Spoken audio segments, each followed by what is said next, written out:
Tai dar kartą sveiki visi, mano vardas Kamilė.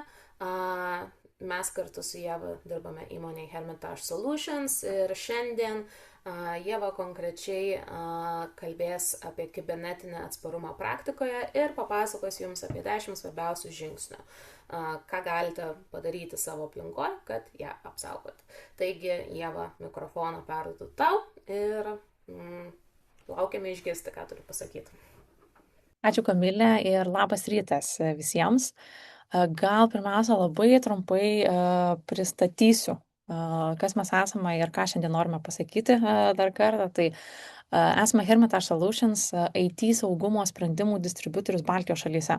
Turbūt, tikiuosi, didžioji dalis dalyvių mus pažįsta, bet trumpai papasakosiu, ką veikiame ir koksgi tikslas. Tai mūsų rolė bendrauti tiek su kibernetinio saugumo sprendimų gamintojais globaliu mastu, tiek su IT paslaugų teikėjais bei įmonėmis Baltijos šalyse. Per 20 metų savo kaip įmonės karjeros metų sukaupėme nemažą patirtį. Nuolat girdime, su kokiamis problemomis susiduria organizacijos ir atitinkamai stengiamės pritraukti bendradarbiavimui gamintojus, kurių sprendimai spręstų būtent mūsų rinkai aktualias problemas. Ir ką šiandien papasakosiu? Nenustebinsiu apie kibernetinį saugumą. Mūsų aplinkoje šiandien visi iš tikrųjų kalba apie kibernetinį saugumą, nuolat didėjančias grėsmes, reguliacinius reikalavimus, o mes temą pavadinome atsparumas praktikoje, nes nenorime, kad prezentacija būtų dar vienas sąrašas pavojų ar eilučių atitikties reikalavimuose. Kalbėdami apie konkrečias grėsmes, pabandysime pateikti praktinius technologinius sprendimus apsisaugojimui ar prevencijai nuo konkrečios grėsmės.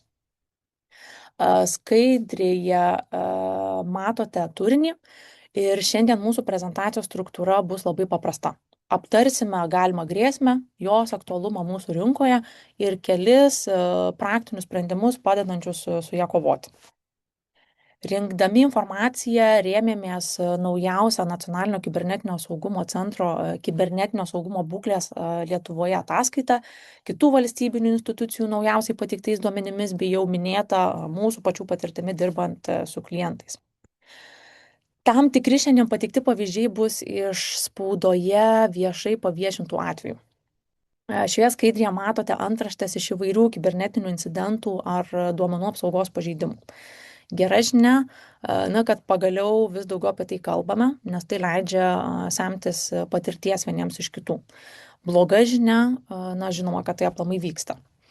Išgirdus apie dar vieną incidentą spaudoje, tikrai dažnai skubame teisti, pasipila priekaištai įmonių vadovams ar IT saugos vadovams, kad nebuvo pasirūpinta net minimalia higiena. Ir dėja kartais tai tiesa. Tačiau kas ta higiena? Kaip netapti dar viena antraštė spaudoje? Ne naujiena, kad vieno vaisto tam nėra. Tai yra visuma technologinių įrankių, žmonių, procesų, specialių kompetencijų ir tai, kaip jie visi dirba kartu. Turbūt niekada nebūsime 100% saugus, tačiau su kiekviena saugumo priemonė tampame vis mažiau patraukus įsilaužėliams. Toks turbūt ir turėtų būti įmonių tikslas. Tad šiandien apie tas saugumo priemonės ir pasikalbėsime. Ir prieš perinant prie pagrindinės prezentacijos dalies, noriu priminti, kad visos prezentacijos metu galite užduoti klausimus.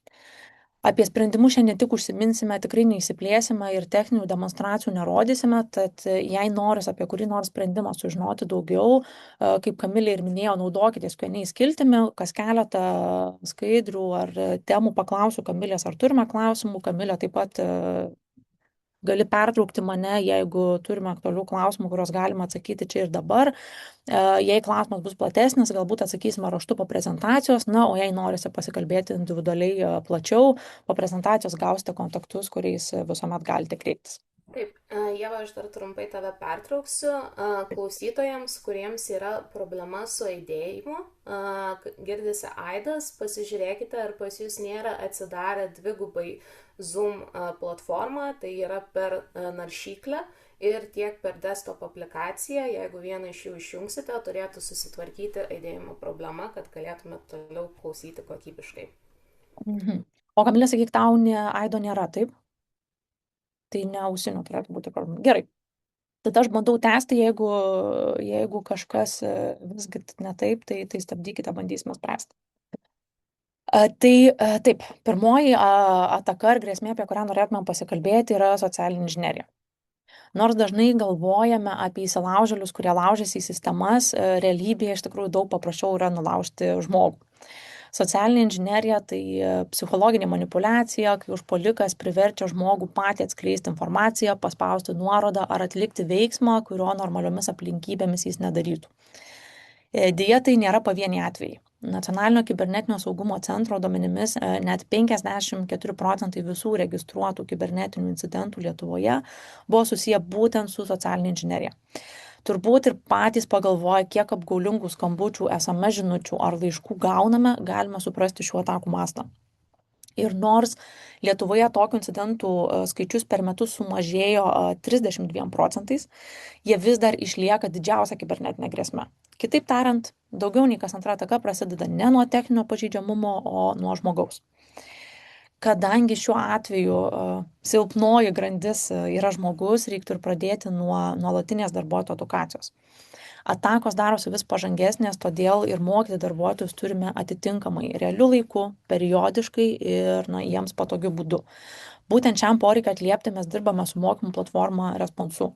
Tai online pasiekiami mokymai e-learning vadinamu formatu ir bent jau iš mūsų patirties tai viena patogiausių mokymų formų, kadangi nereikia surinkti auditorijos gyvai, samdyti lektorių, ieškoti patalpų ir taip toliau.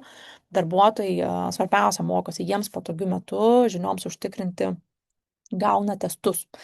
Ir tai yra universalus mokymų būdas turbūt bet kokio dydžio organizacija, ar tai būtų 10 žmonių įmonė, ar tai būtų kelių tūkstančių vartotojų įmonė.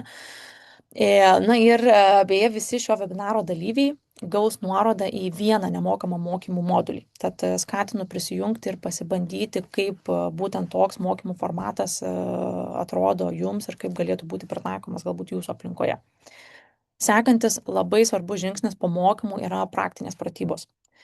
Kadangi dažniausia socialinės inžinerijos ataka yra būtent phishing laiškai, kaip priemonę pabrėžiame phishing simulacijas.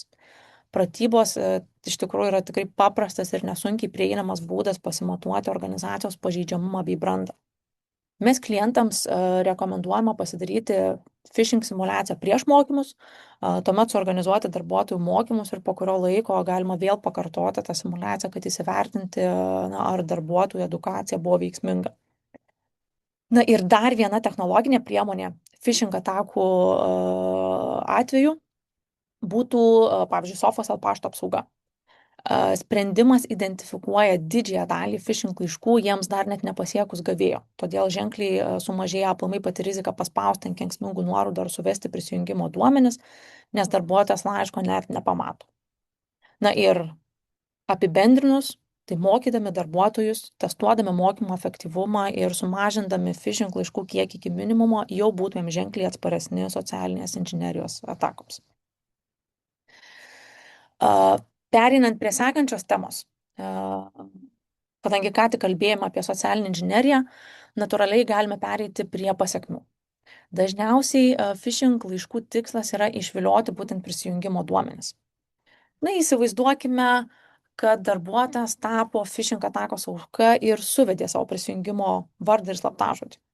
Tai gali būti net nebūtinai darbinė paskyra, gali būti išvilioti, pavyzdžiui, asmeninės Facebook ar LinkedIn paskyros duomenys, tačiau dėja dažnu atveju darbuotojai tą patį slaptažodį vis dar naudoja bent jau keliems prisijungimams. Galimai po kiek laiko užpuolikai sėkmingai prisijungia prie darbinės Microsoft 365 paskyros. Kadangi prisijungimas vyksta su tikrais naudotojo duomenimis, daugeliu sistemų jis gali atrodyti visiškai teisėtas. Toliau įsibrovėlis gali skaityti elektroninius laiškus, ieškoti konfidencialių duomenų, siūsti laiškus kolegoms, apsimetant tam tikrų asmenų ar ieškoti būdų pasiekti tiesiog kitas sistemas. Ir pasak Nacionalinio kibernetinio saugumo centro 2025 metais ypatingos svarbos ir kituose itin svarbiose sektoriuose užfiksuota daugiau kaip 106 000 nutekintų prisijungimo duomenų. O NKC galbūt trumpinsiu prezentacijos metu, bet NKC turbūt daugumai žinoma, kad yra nacionalinis kibernetinio saugumo centras, tad jų atliktų phishing pratybų rezultatai rodo, kad 2,5% darbuotojų gavę phishing laišką vis dar įveda savo prisijungimo duomenis. Ir žinoma, skaičiai tikrai gerėja ir keli procentai atrodo labai nedaug. Tačiau įsilaužėliams gali užtekti prisijungti prie vienos vienintelės paskyros, kad gautų prieigą prie organizacijos jautrų duomenų. Taip pat spaudoje neseniai garsiai nuskambėjo registrų centro pavyzdys. Jis rodo tikrai galimas labai skaudžias pasekmes. Tokiu atveju sprendimas vyko per darbuotojo paskyrą, todėl įtarimų iškart nesukėlė, tačiau rezultate nutekėjo daugiau kaip 600 000 registrų išrašų. Ir kokios priemonės padėtų apsisaugoti tokiose situacijose? Pirmiausia, turbūt tai, kas dabar turėtų būti visiškai minimali higiena, tai yra multifaktorių autentifikacija. Jei darbuotojas į sistemą atiduoda savo prisijungimo vardą, slaptažodį ir nėra jokios papildomos apsaugos, turbūt įsivaizduojama, kad įsilaužėlis gali tiesiog prisijungti. Jei turėtumėm bent jau antro faktoriaus autentifikaciją, jau apsunkintumėm įsilaužėliui kelią.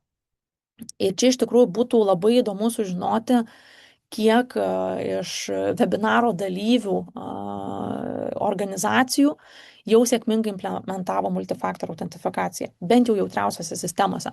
Jo, Kamilė, matau, jau paleidai posą, tai labai ačiū. Paprašysime visų atsakyti į šį labai trumpą klausimą, tai padės mums įsivertinti tiek pačią situaciją MFA klausimų, tiek patikrinti, kiek iš tikrųjų turim šiandien mūsų aktyviai klausančių. Kol atsakinėjate, pasinaudosiu progą atsigerti vandens.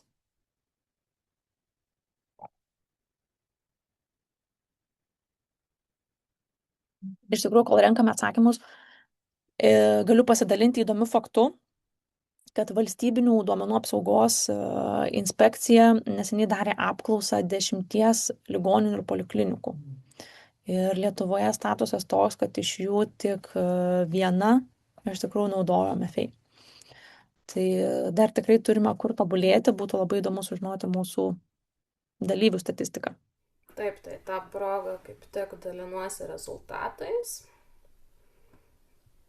Ir ką mes galim pasakyti, kad mūsų auditorija šaunuoliai.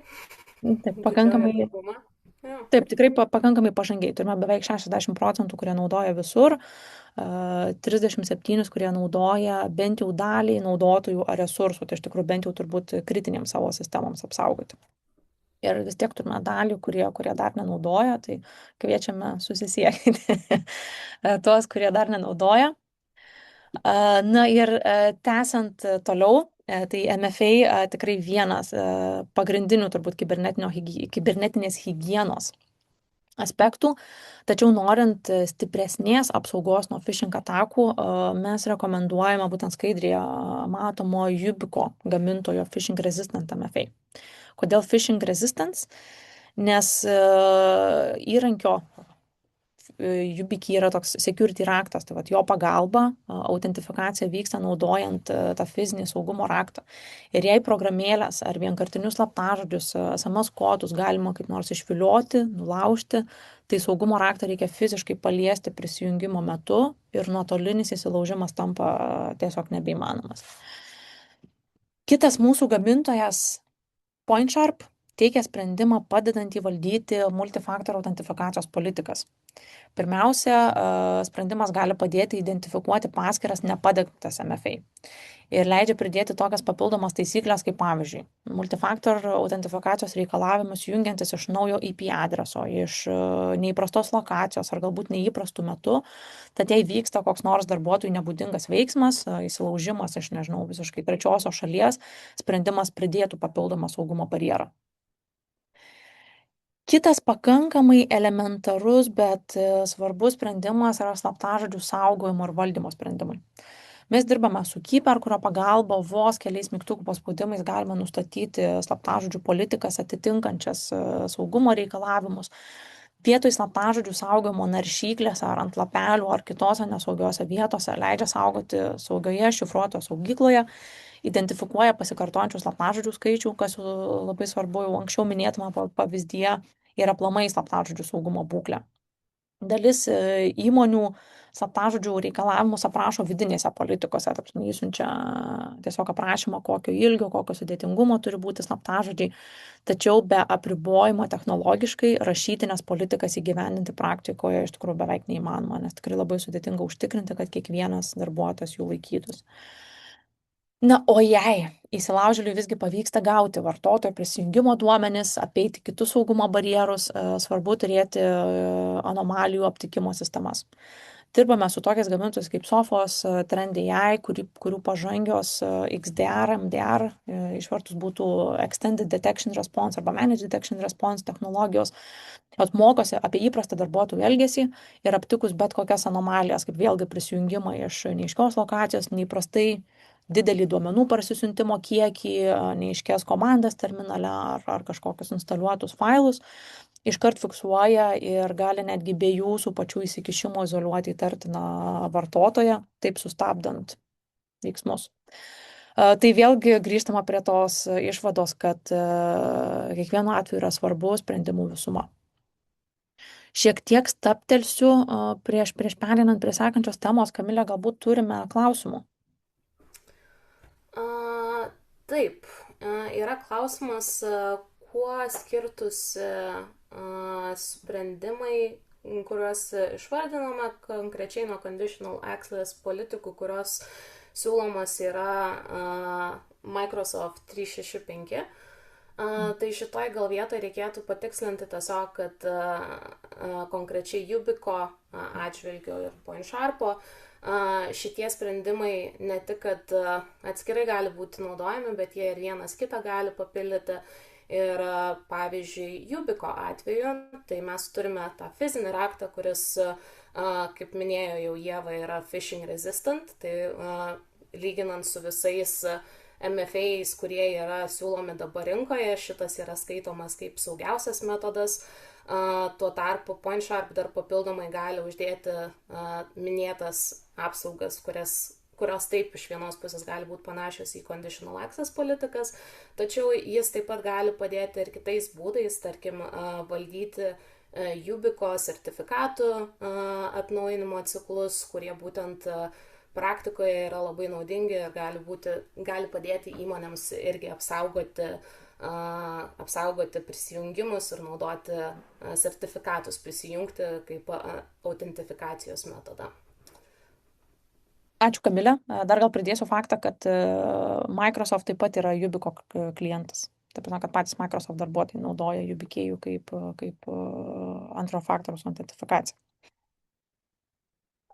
Jei daugiau klausimų nėra, tuomet gal pereisiu prie sekančios temos, nes kita opi tema yra programinės įrangos pažeidžiamumų išnaudojimas. Nenaujiena, kad piktavaliai hakeriai nuolat skenuoja tinklus, ieškodami pasenusių operacinių sistemų, neatnaujintų programų versijų ar spragų. Dabar yra įvairių programų, skriptų tai daryti automatizuotai. Netgi patys programinės įrangos gamintojai ar tie vadinami bug bounty medžiotojai skenuoja įvairias įmonės, jų sistemas, stengdamiesi rasti pažeidžiamumus. Vadinami baltieji hakeriai apie spragas informuoja gamintojus ir duoda laiko pažeidžiamumus užkardyti prieš viešinant juos internete. Tačiau piktavaliai išnaudoja pažeidžiamumus patys ar parduoda informaciją į kitas blogas rankas, pavyzdžiui, tamsiajame internete. Dalis spragų paviešinamos netgi su išsamiomis instrukcijomis, kaip jomis pasinaudojus įsilaužti. Kaip vieną iš pavyzdžių rodau ekrane. Pavyzdžiui, identifikuotas Fortinet pažeidžiamumas. Iš aprašymo matome, kad rizika yra 9,8, tai reiškia, kad išnaudoti pažeidžiamumą labai lengva ir tam nereikia labai stiprios techninės kompetencijos iš to hakerio pusės. Aprašytas atakos tipas bei galimos pasiekmės ir žemiau pateiktos konkrečios instrukcijos, kaip pažeidžiamumą išnaudojus įsilaužti į sistemas. Sprendimas, žinoma, vienas, tai yra versijos atnaujinimas. Gamintojai, žinoma, skuba užkardyti tokius pažeidžiamumus ir nuolat leidžia programinės įrangos atnaujinimus. Tačiau tas periodas nuo pažeidžiamumo atsiradimo, identifikavimo, iki programinės įrangos atnaujinimo, paleidimo ir iki tol, kol mes organizacijose iš tikrųjų paleidžiame tą atnaujinimą, labai skiriasi. Ir tas laiko tarpas gali būti atviros durys įsilaužėliams. Ir šią temą Nacionalinis kibernetinio saugumo centras pabrėžia, kad viena pagrindinių sėkmingų kibernetinių incidentų priežasčių išlieka laiku nepašalinti programinės įrangos pažeidžiamumai, na ir nepakankama IT higiena. Būtent dėl tokių grėsmų krepšelėje turime pažeidžiamumų skenavimo ir valdymo sprendimus. Pirmiausia, tikrai svarbu nuolat testuoti savo aplinką patiems. Periodiniai pentesting ir pažeidžiamumų skenavimai gali atskleisti spragas ir suteikti progą jas užkardyti, vietoj rizikos, kad pažeidžiamumą pirmiau aptiks piktavaliai. Na, o pažeidžiamumų turi visi, net ir didžiausios ar stipriausios organizacijos, nes nuolat dirbame su trečiosiomis šalimis, kurių kontroliuoti patys negalime. Na, įrankiai, su kuriais dirbame mes, ne tik aptinka pažeidžiamumą, bet leidžia juos klasifikuoti, pavyzdžiui, pagal rizikas, gauti rekomendacijas jiems užkardyti ir tuomet vėl testuoti iš naujo, kad patikrinti, ar priemonė, kurią įgyvendiname, tikrai suveikia. Išskirčiau gamintojo Action One atnaujinimo valdymų sprendimą, kuris padeda pirmiausia inventorizuoti turimą programinę įrangą, nustatyti jos versiją, nustatyti galimus versijos pažeidžiamumus ir paleisti atnaujinimus, taip užtikrinant, kad neturime programų su pažeidžiamomis versijomis, ar bent jau žinoma apie galimą riziką, galbūt galima pasitikrinti internete, kokią riziką ir ar galima ją prisijimti. Čia būtų įdomu vėl gauti auditorijos atsakymus. Kamilė, gal galėtum paleisti klausimą ir dabar paklausime, ar savo infrastruktūroje įmonėje atliekate reguliarius pažeidžiamumų skenavimus. Taip, ir dar pasinaudosiu tada tą progą, kol renkame atsakymus.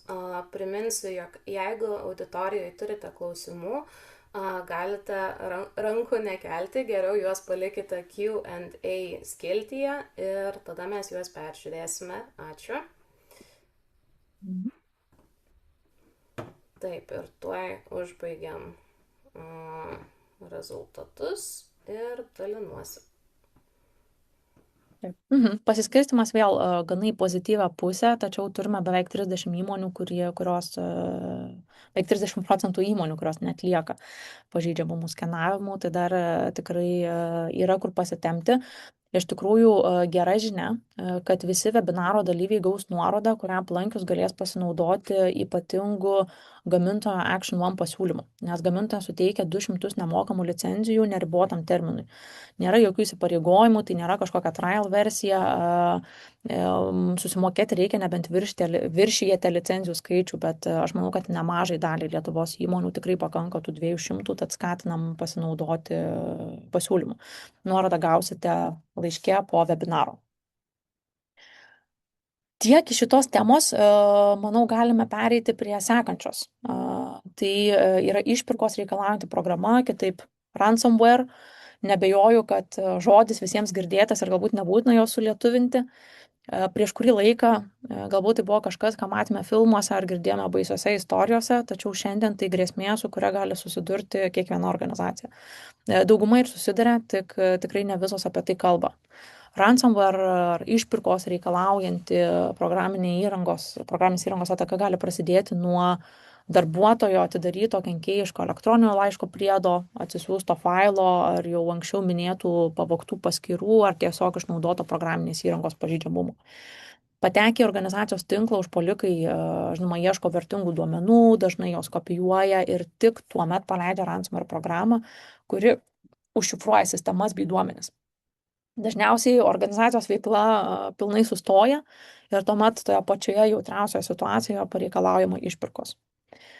Pagal valstybinės duomenų apsaugos inspekcijos analizę 16% atakų Lietuvoje buvo dėl duomenų šifravimo ir išpirkos pareikalavimo. Taigi skaičius gana nemažas ir patvirtina, kad tai vyksta. Ir nežinau, ar dar pamenate, bet prieš 3 metus, 2023 metais garsiai nuskambėjo Kauno technologijų universiteto atvejis, kuomet duomenys buvo šifruoti, pareikalauta apie 315 000 eurų išpirką. Na, o studentų ir dėstytojų duomenys galiausiai vis tiek atsidūrė tamsiajame internete.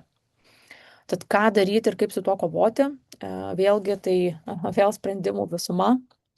Pirmiausia, čia turbūt pabrėžtumėm vidinių anomalijų stebėjimo ir aptikimo sistemas. Ta vadinama endpoint apsauga, ar kitaip tariant, įprasta antivirus programa jau gali būti per silpna priemonė.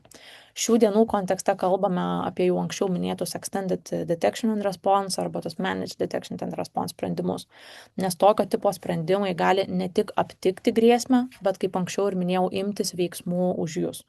Dažnai užpuolikai darbuojasi nedarbo valandomis ir pastebėti įtartiną veiklą ryte saugumo darbuotojams prisijungus gali būti jau per vėlu. Ir jau nekalbu apie organizacijas, kuriuose dedikuotų saugumo specialistų galbūt netgi nėra. Tokios pažangios sistemos, jos geba identifikuoti neįprastą veiklą, jei kas nors jungiasi, vėlgi pasikartosiu, iš įtartinų lokacijų, pradeda įrašinėti neaiškias sistemas ar siųsti duomenis, tokios sistemos gali automatiškai stabdyti veiksmus, izoliuoti galimą grėsmę nuo bendro tinklo, ar jei kalbama apie tą pilnai valdomą paslaugą kaip MDR, tai yra išspręsti incidentą, pateikti analizę ir rekomendacinius veiksmus, kad situacija nepasikartotų. Kitas ypatingos svarbos sprendimas tokiais atvejais yra atsarginės kopijos.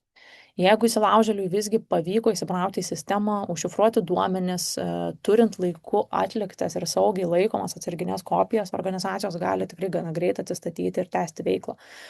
Atsarginės kopijos, kitaip vadinami, backup sprendimai tikrai turėtų būti kiekvienos organizacijos tame minimalios higienos sąraše.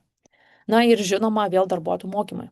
Kadangi ransomware priežastis gali būti darbuotojas paspaudęs ant kenksmingos nuorodos ar neiškaus file, tikrai labai svarbu nuolat periodiškai edukuoti darbuotojus apie galimas rizikas ir veiksmų pasiekmes. Ir tai tikrai nėra viskas, tačiau šiandienos tikslas yra pasidalinti vos keletų sprendimų kiekvienai situacijai, tačiau kiekvienos organizacijos atveju tikrai reiktų kalbėtis apie konkrečiai galbūt jums aktualius sprendimus. Kamilė, minėjai, kad buvo žmonių kėlusių rankas, galbūt atsirado klausimų? Ne, kol kas dar nėra, bet vėlgi primename, kad į Q&A skiltį galite pateikti savo klausimus, į juos atsakysime. Puiku, tuomet tęsiam. Ir kad jau pradėjome apie duomenis, tai galima pratęsti, nes manau, kad svarbu išskirti tą duomenų nutekinimą kaip atskirą temą. Šiuo atveju pavadinimas kalba pats už save, oficialiai apibrėžiant tai būtų situacija, kai konfidenciali organizacijos informacija be leidimo pasiekia trečiąsias šalis ar minėtai tamsų internetą. Mes šiandien, žinoma, žiūrėsime labiau iš kibernetinio saugumo atakų perspektyvos. Ekrane matote naujausius valstybinės duomenų inspekcijos, apsaugos inspekcijos 26 metų pirmojo pusmečio duomenis apie duomenų saugumo pažeidimus ir ką norėčiau išskirti, tai kad net 36% pažeidimų vyksta dėl kibernetinių incidentų. Jei skirtumėm pagal incidentų tipus, dažniausiai duomenys nuteka dėl tos pačios neteisėtos prieigos prie IT sistemų, taip kaip ir kalbėjome, socialinė inžinerija, phishing laiškai, pavogti prisijungimo duomenys, išnaudoti pažeidžiamumai ir taip toliau. Bet skaičiai tikrai pabrėžia temos aktualumą, nes daugiau nei kas trečias duomenų pažeidimas įvyksta būtent dėl kibernetinių incidentų. Ir bendraujant su organizacijomis neretai tenka išgirsti, kad mes galbūt per maži, kad mus kas nors pultų, yra tikrai įdomesnių organizacijų. Tačiau kibernetiniams nusikaltėliams dažnai svarbu ne organizacijos dydis, o tai, kokius duomenis jis saugo. Kibernetiniam raštingumui augant nusikaltėliai taip pat ieško vis lengvesnių taikinių. Organizacijų su kuo mažiau saugumo priemonių, tad nepaisant organizacijos dydžio, nutekėję klientų ar darbuotojų duomenys gali baigtis baudomis ir reputacinė žala, kartais galbūt pastatančia visą verslą ant kortos. Na, o valstybės institucijų ar kritinės infrastruktūros atveju tokia informacija gali būti panaudota ir priešiškų valstybių interesams. Nacionalinio kibernetinio saugumo ataskaitoje pabrėžiama, kad organizuotos kibernetinių nusikaltėlių grupuotės vis dažniau orientuojasi ne tik į patį sistemų sutrikdymą ar išpirkas, tai yra finansinę naudą, bet ir į tiesiog jautrių duomenų vagystės.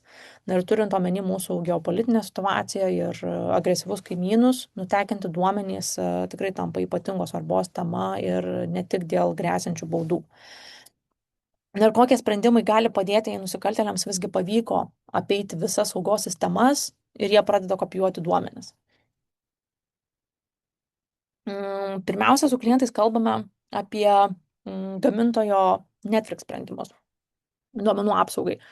pradedant nuo sprendimo duomenis klasifikuoti, nes dažnu atveju susidurime su problema, jog organizacija net nežino visų savo saugomų duomenų ar kur tie duomenys yra laikomi.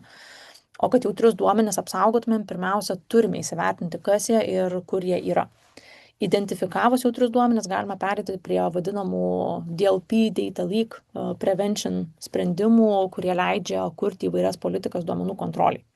Pavyzdžiui, nustatėme politiką, kad asmens kodas yra jautrios informacijos požymis ir darbuotojai negali siųsti klientų asmens kodo trečiosiom šalims elektroniniu paštu. Su tokia politika sprendimas nuskaitytų kiekvieną išorę siunčiamą laišką bei prisegtukus ir identifikavęs asmens kodą iškart sustabdytų siuntimą. Ir tuomet jau pagal jūsų pasirinktą politiką ar tiesiog užblokuotų, ar informuotų, ar galbūt paprašytų leidimo atsakingų asmenų veiksmą tęsti. Na ir žinoma, nieks neapsaugos nuo to, kad įsilaužėlis gali fotografuoti ar filmuoti ekraną, tačiau jei atakos metu masiškai siunčiami duomenys, tokių sprendimų dėka dalis jų nekirstų organizacijos tinklo perimetro ar bent jau sukeltų daug alertų ir triukšmo, kurie neliktų nepastebėti ir leistų jums imtis atitinkamų veiksmų. Kitas pavyzdys galėtų būti sprendimai saugiai dalintis failais su išoriniais gavėjais, saugiai turiu omeny šifruotais kanalais. Pavyzdžiui, ar žinote, ką jūsų kolega, norintis išsiųsti klientui didesnį failą, kuris netelpa kaip pašto prisegtukas, daro ir kokiomis sistemomis naudojas? Turbūt nustebtumėm, kiek atvejų panaudoja nesaugias sistemas kaip WeTransfer ar Dropbox. Taip, tiesiog įkelia į neaiškę organizacijos nekontroliuojamą aplinką. Ir šiai problemai spręsti bendradarbiaujame su gamintojais Kiteworks ir PointSharp. Tad tai tikslas, pavyzdžiui, vienkartinis duomenų apsikeitimas su išoriniais gavėjais šifruotų kanalu, dirbame su PointSharp, o jei reikia saugios bendros erdvės nuolatiniam darbui su trečiosioms šalimis, Kiteworks siūlo visą duomenų valdymo platformą. Tai iš tikrųjų daug neįsiplėsiu, bet jei girdite, kad sprendimas galėtų būti aktualus, tikrai mielai papasakotumėm daugiau. O kanalų duomenims nutekinti irgi tikrai yra daug. Dar viena pavojinga vieta, kurią organizacijos dažnai praleidžia pro akis, yra mobilių įrenginių valdymas. Šiandien nemaža dalis organizacijos duomenų pasiekiama telefonu ir mobilių įrenginių saugumui dirbame su TechStep, kurių sprendimas padėtų kontroliuoti, kokios programėlės, paskyros ir saugumo nustatymai naudojami įrenginyje, galėtų padėti atskirti darbo duomenis nuo asmeninių ir riboti jų kopijavimą ar perkelimą, nuotoliniu būdu užrakinti įrenginį arba, pavyzdžiui, ištrinti įmonės duomenis, jei telefonas buvo raportuotas kaip pamestas ar pavogtas, ar darbuotojas tiesiog palieka organizaciją. Tai va tiek turbūt trumpai būtų apie keletą sprendimų. Trumpai juos apžvelgėme iš gana skirtingų kampų, kadangi atakos vektorių yra daug ir sprendimas tikrai yra ne vienas. Tačiau vėlgi einame prie tos išvados, kad kuo daugiau sprendimų ir priemonių turime, tuo labiau sumažiname tą riziką. Taip, tai dar sustabdysiu. Yra klausimas iš auditorijos, ar sensitivity labels gali padėti efektyviai apsaugoti jautrius duomenis ir sumažinti nutekinimo riziką. Tai šitoj vietoj DLP sprendimai, kaip Netrixas, Data Leak Prevention, realiai dirba taip, kad juose turi būti suklasifikuojami visi duomenys, kurie yra organizacijos viduje, ir tada pagal tas klasifikacijas kuriamos, kaip Ieva ir minėjo, taisyklės, kurios užtikrintų, kad duomenys, kurie yra jautrus, nepaliktų jūsų organizacijos ribų jums nežinant. Tai šitoj vietoj tokie sprendimai tikrai galėtų padėti. Ačiū, Kamilė, ir ačiū auditorijai už klausimą. Iš tikrųjų, pratęsiu dar temą apie tą duomenų nutekėjimą. Kalbėjome apie labiau išorinius įsilaužėlius, tačiau tikrai verta susimastyti ir apie vidinės grėsmes.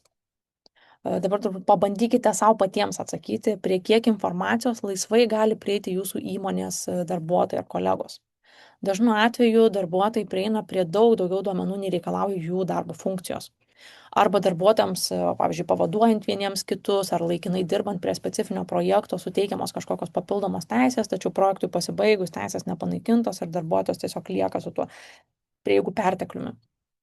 Taip pat tikrai manau, kad yra daug darbuotojų palikusių įmonę, kurie vis dar turi prieigą prie buvusios darbovietės paskyrų, nes įmonėje tiesiog nėra pilno matomumo arba proceso vadinamam offboarding. Tad bendrai vidinės grėsmės kyla tuomet, kai organizacijos darbuotojai, rangovai ar partneriai turintys teisėtą prieigą prie sistemų sąmoningai arba netyčia sukelia saugumo incidentą. Tai gali būti jautrų duomenų kopijavimas, jų persiuntimas į asmeninį elektroninį paštą, ar tiesiog dokumentų įsinešimas, ar net netyčinis informacijos perdavimas konkurentams. Kaip pavyzdys, šiemet valstybės duomenų apsaugos inspekcija pasidalino situaciją, kuomet gydytoja, turėdama teisėtą prieigą prie pacientų duomenų, po darbo valandų peržiūrėjo 1231 paciento įrašus ir panaudojo jų kontaktinius duomenis, kad pakviestų pacientus pereiti į kitą gydymo įstaigą, į kurią pati pereina. Už neteisėtą asmens duomenų tvarkymą, žinoma, buvo skirta administracinė bauda. Šiuo atveju tai tyčinė situacija ir turbūt ne pirmoji ir ne paskutinė, kai darbuotojai palikdami įmonę išsineša jiems svarbius duomenis. Ir dėl sprendimų kovoti su tokiomis grėsmėmis mes bendradarbiavame su keletu gamintojų. Vienas jų būtų Saiteka. Sprendimas User Activity Monitoring, tai yra vartotojų elgsenos stebėsena, taip galima išversti lietuviškai. Tad jeigu darbuotojas pradeda masiškai peržiūrėti, pavyzdžiui, pacientų įrašus, kaip šiuo atveju, kopijuoti failus ar atlikti kitus jam nebūdingus veiksmus, Saiteka sprendimas galėtų tai užfiksuoti, perspėti atsakingus asmenis ir netgi pateikti visą incidento eigą tyrimui. Ar visus logus ar netgi ekrano įrašus.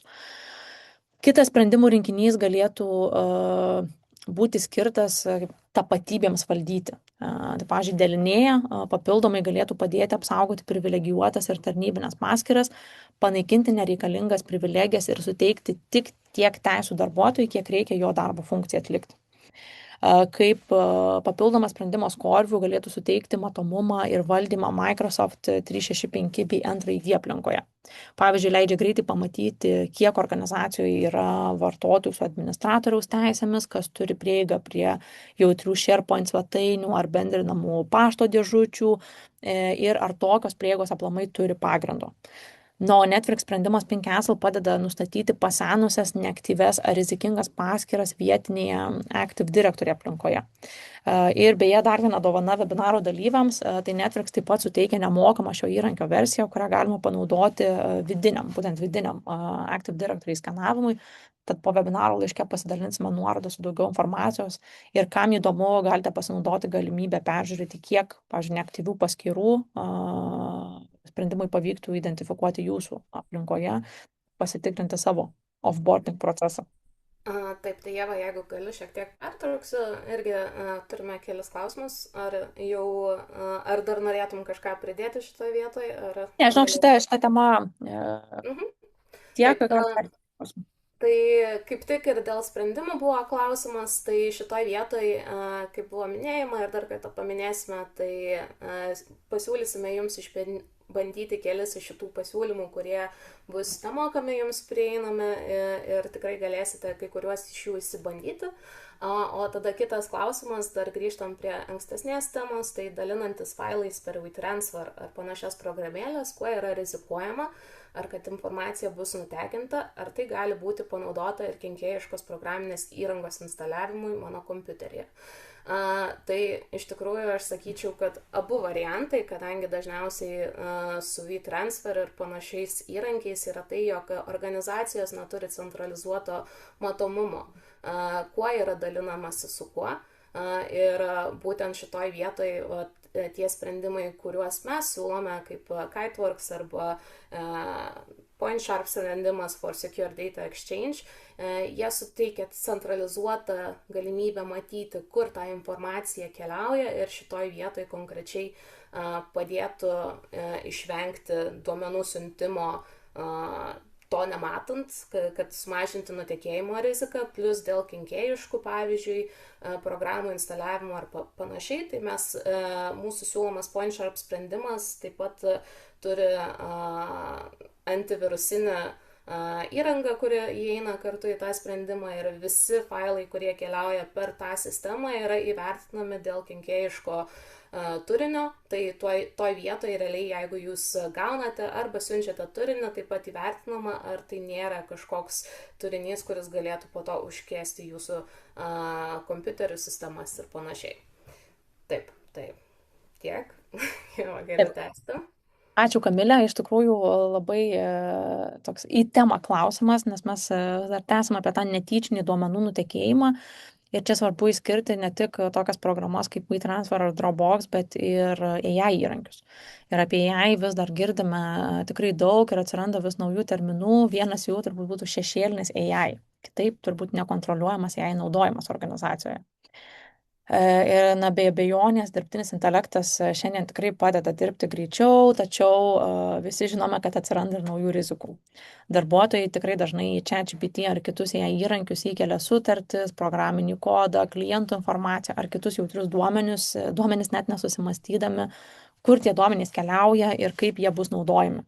Tai, žinoma, vyksta nepiktybiškai, tiesiog norint greičiau ar geriau atlikti savo darbą.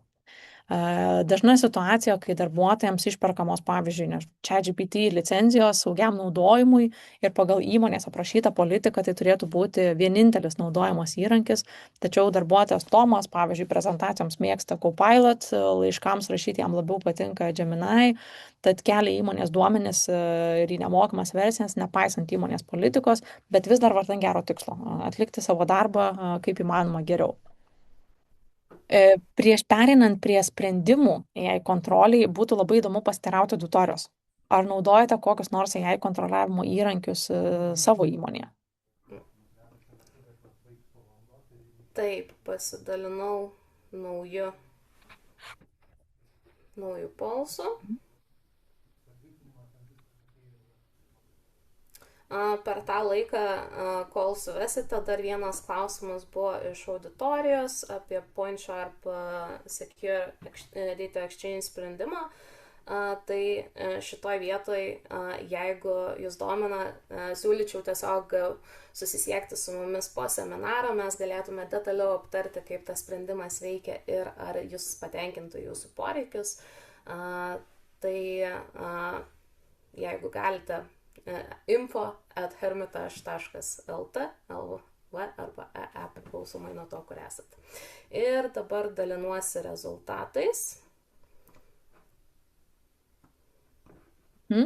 Taip, tai matome, kad didžioji dalis organizacijų šiuo atveju dar vis nenaudoja jokių įrankių kontroliuoti ir tai visiškai natūralu, nes čia vėlgi turim tą situaciją, kur tikrai tai didelė technologinė pažanga, ją įrankiai juda į priekį, jų vis daugiau, tačiau gamintojai taip pat jau skuba kurti įvairius įrankius AI kontroliai, tačiau kol organizacijos jos implementuoja, vis tiek praeina tam tikras laiko tarpas. Tai tikiuosi, kad šiandien papasakosime ką nors naujo. Tai mes šiuo atveju dirbame net su 3 gamintojais ir pateiksiu 2 pavyzdžius sprendžiančių šią problemą iš taip šiek tiek skirtingų kampų. Tai pavyzdžiui, gamintojai Akamai ir iBoss siūlo tokią kaip AI ugniasienę. Praktikoje sprendimas gali padėti kontroliuoti pirmiausia, prie kurių AI įrankių darbuotojams leidžiama jungtis, o kurie yra tiesiog blokuojami, tam, kad tas Tomas, kuriam galbūt patinka prezentaciją, įkelti į Gemini, to padaryti tiesiog negalėtų dėl technologinio stabdžio. Ir taip pat sprendimas gali sustabdyti ir patikrinti kiekvieną, pavyzdžiui, ChatGPT siunčiamą užklausą ir prieš atiduodant informaciją ją įrankiui arba pagal nustatytas politikas blokuoti, tarkim, jeigu ten yra jautrios informacijos požymių, arba bent jau automatiškai paslėpti jautrius duomenis, kad ją įrankis jų negautų.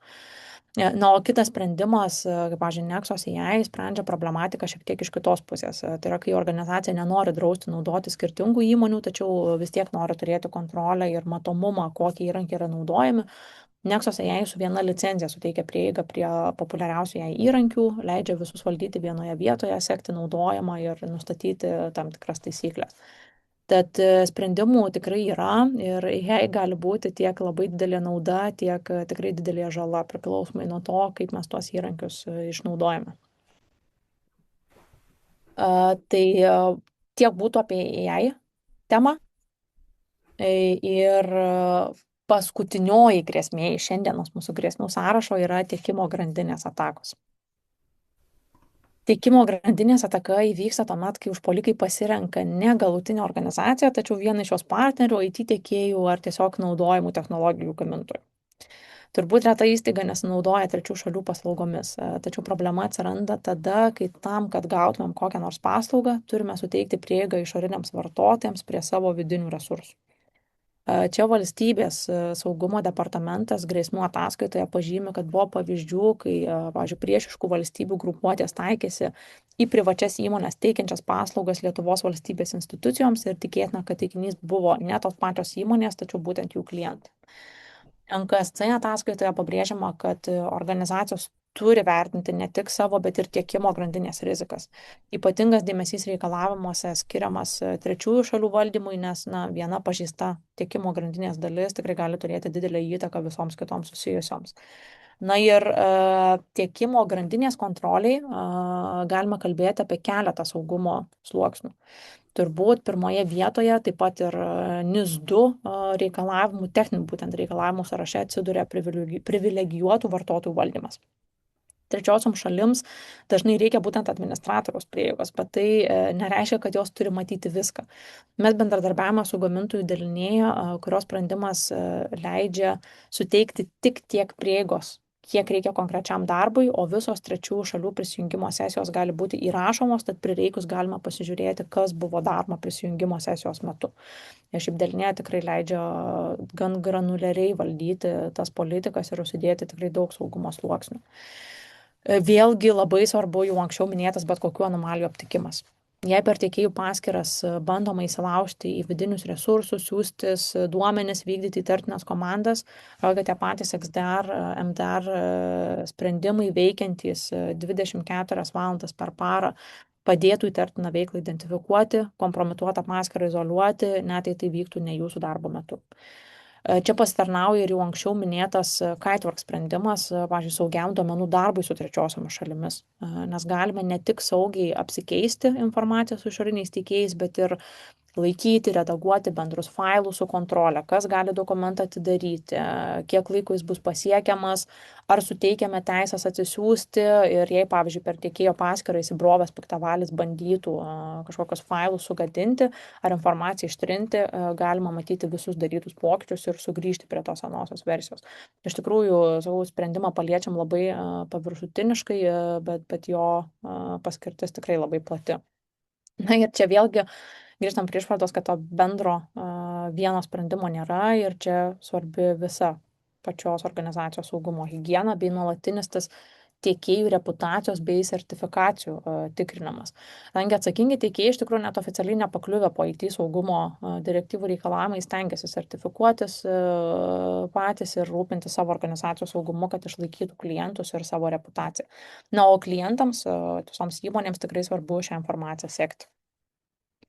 Tai tiek būtų apie tiekimo grandinės atakas. Ir aplamai šiandien apie konkrečias grėsmes būtų tiek. Ar padengėme viską? Tikrai ne. Aptartos grėsmės aktualiausios mūsų rinkoje pasak tas naujausias atsakingų institucijų analizės, tačiau sąrašas tikrai nebaigtinis.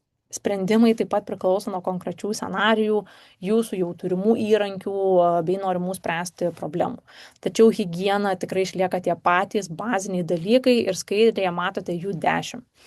Aš jų visų galbūt nevardinsiu, bet noriu dar kartą pabrėžti, kad higiena tai yra nuolatinis procesas. Niekada nebus taip, kad įsidėgiau vieną įrankį ir pamiršau apie problemą.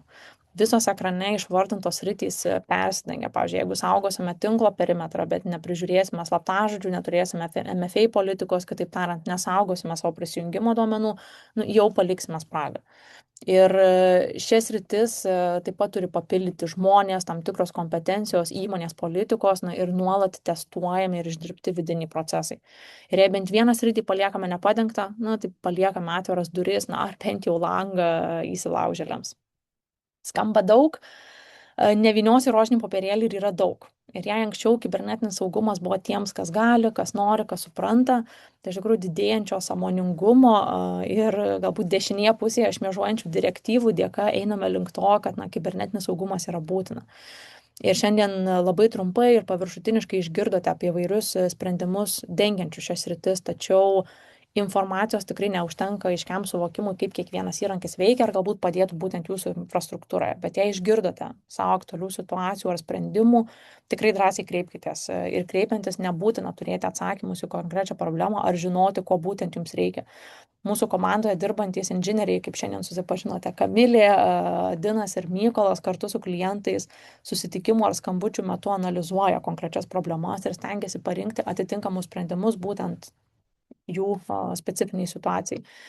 Ir kadangi dirbame su daugiau nei 30 gamintojų ir tikrai plačiu ratu IT paslaugų tiekėjų, tai yra mūsų partnerių, tad galima padengti tikrai platų technologinių sprendimų poreikį bei rekomenduoti kompetitingus paslaugų tiekėjus.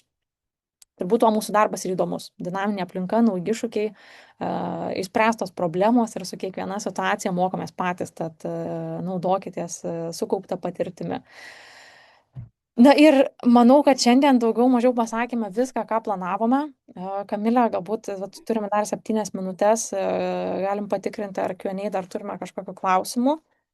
Taip, klausimai pasipylė, O, tai tik noriu atsakyti.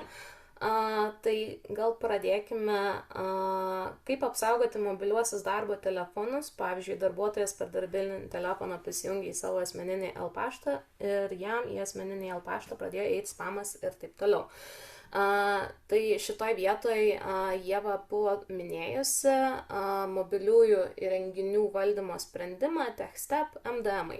Iš principo jums padėtų šitoj vietoj, tai ypač jeigu turite darbinius telefonus, į juos įrašę šitą sprendimą jūs galite kontroliuoti tiesiog kokias aplikacijas darbuotojai gali naudoti tenais, kad užtikrinti, jog jie nenaudotų įvairių kenkėjiškų programų, žaidimų ar kitų taip vadinamų laiko švaistimo aplikacijų. Tai rekomendacija būtų konkrečiai pasidomėti MDM sprendimais ir jeigu konkrečiai mūsų įmonė irgi domina, tai jų yra net ir keli, tai galite susisiekti su mumis po webinaro. Tada buvo tikrai daug klausimų apie Shadow AI ir kaip jį valdyti. Tai, kaip minėjo Ieva, yra tie keli sprendimai, kuriuos mes esame išskyrę šiuo metu, tai Akamai, iBoss ir Nexus AI. Konkrečiai dėl Nexus AI, tai yra įrankis, kuris jums padėtų pirmas dalykas pasiekti įvairesnius AI modelius vienoje vietoje, kadangi jau dabar žmonės pastebi, kad tam tikri modeliai yra pranašesni vieni už kitus ir tam tikras funkcijas vienas modelis gal geriau atlieka, tuo tarpu kitas modelis kažkur kitur pirmauja, kaip tarkim Claude ir programavimas dabar yra pagrindinis trendas. Tai šitoj vietoj, ką Nexus AI jums duotų, tai galimybę kontroliuoti, kuriuos iš šių modelių jūsų darbuotojai gali naudoti. Taip pat būtų kontrolė iš tų atžvilgių, kad jūs galite matyti, kokie modeliai populiariausi, kiek jų naudojate, tiesiog stebėti metrikas ir stebėti, kaip tas naudojimas pasiskirsto jūsų organizacijoje.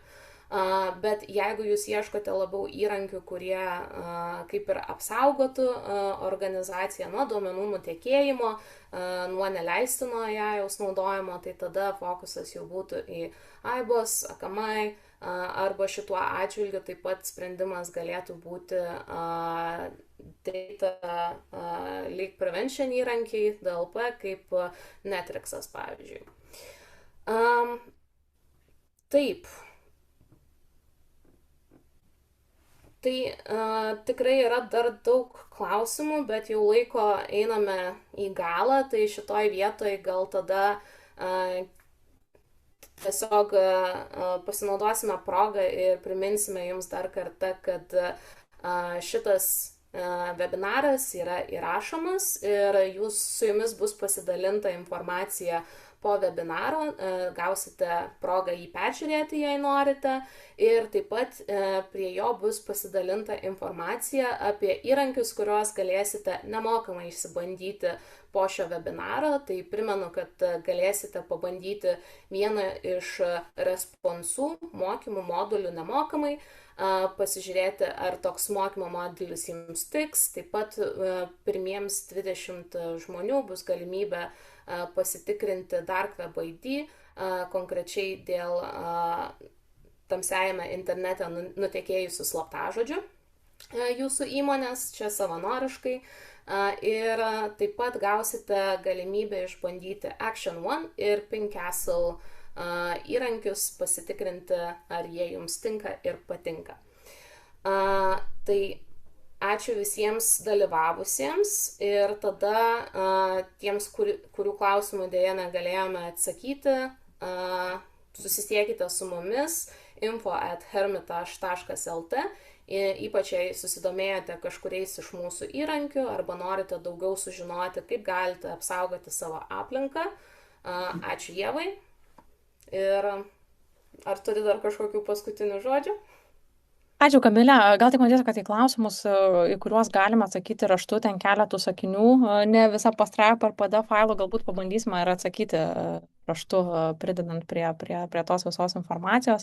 Na, o aš turbūt irgi pasakysiu ačiū visiems, linkėjimai mūsų esamiems klientams, partneriams ir malonu susipažinti su tais, kurie galbūt apie mus šiandien girdi pirmą kartą.